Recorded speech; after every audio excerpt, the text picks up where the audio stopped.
I need to share with you guys something I've been seeing a lot in athletes when we do specific drills for our speed training, of course. So 3 key aspects that I've seen a big mistake a lot of guys making, and again, I want to share with you guys so you don't mess it up. And also they'll be covered a little bit in our speed technique cheat sheet down here, so make sure you grab that at the end of the video.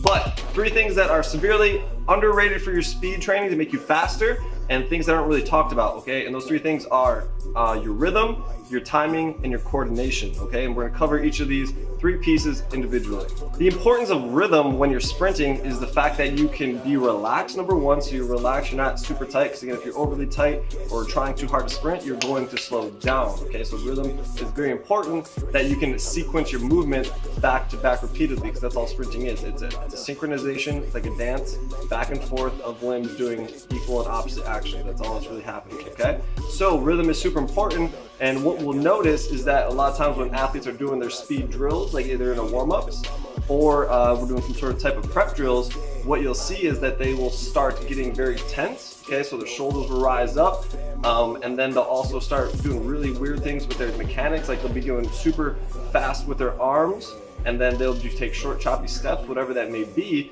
but then you can see they're not in rhythm. Their arms and their legs are not synchronized together to make you efficient and also powerful, okay? So what that does is, again, it distracts you from what's going on. So it's really important to keep rhythm in your sprints, and again, we're gonna show you how to do that, because again, what we wanna do in that situation, we want to prioritize like the fact of that you can do good mechanics throughout the drill without adding speed. So what we do when we start with our athletes, number 1, we start very slow. So we'll start like just go through the motion.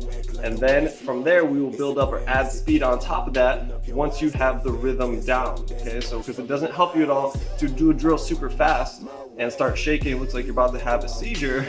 And then, you know, if you have really poor mechanics or poor rhythm while you're going through the speed drill, it shows you can't own the drill, you're not comfortable, and that you're just simply not ready. So all you gotta do is back down in speed a little bit, put your ego aside, okay?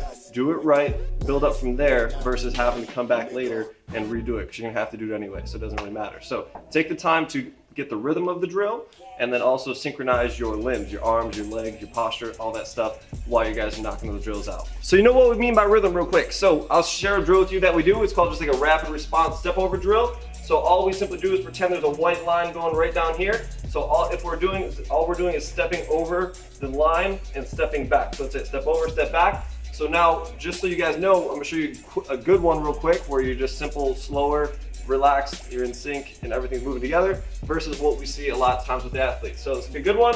So again, if we did a good drill, again, we're here, and then I just wanna see your arms and your legs should be moving as fast as they can, but you should not have short, choppy arms or poor mechanics. So what we see a lot, if we say, hey, go fast, go fast, go fast, a lot of these athletes, you guys start like shaking and tensing up, and they start going like this. So they'll start doing the drill, and then they'll keep their arms here, or they'll really try, they'll get out of sync, and they'll lose a track of where they're at. So that's a simple example of what we mean by maintaining your rhythm.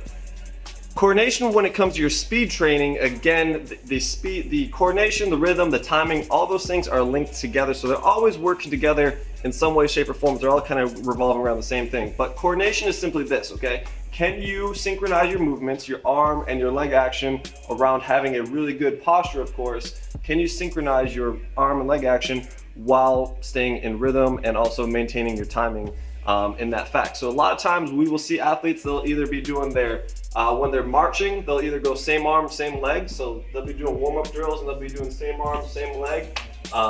Little things like that is coordinating movement. So a lot of times what we do, again, we start them slower, build them up speed. So in the situation, to give you guys some more specific stuff, is we do like an A drill, okay? So if we are, or like an A skip. So if we're doing our A skips, and if someone's having trouble using their arms and legs, what you guys can simply do is this. Take one of your limbs out of the equation. So what we'll do, take your hands, put it on your hips, so that way the only thing you have to focus on is your legs. And this is how we slowly start to build coordination into your sprint training plan. So again, we hit this in the warm-up, so that way you guys feel a little bit more comfortable doing it, and then also get solid technique down for you guys. And then also there's always timing, okay? So are you timing and synchronizing? So are you coordinating and in rhythm with timing the appropriate actions at the same time? Because again, when you sprint, again, we know that the best sprinters turn on the active muscles, their appropriate muscles at the right time, but they also turn off the opposing muscles. So kind of like a light switch.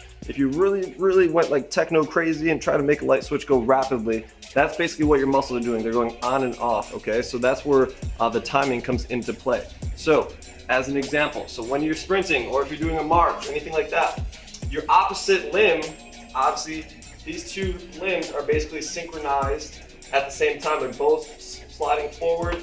Your thigh is similar to your arm bone up here, and your forearm is basically similar to your shin. So these two should be in sync with one another. Now, if your arm shoots through first and then your foot's still back here, again, you're gonna be out of sync. You're not gonna have rhythm, coordination, or timing or anything like that. Your limbs are, again, firing at different times, causing you to be inefficient and slow. And that's really gonna alter your mechanics, again, everything else going on in your guys' sprint or your race or event, whatever that is.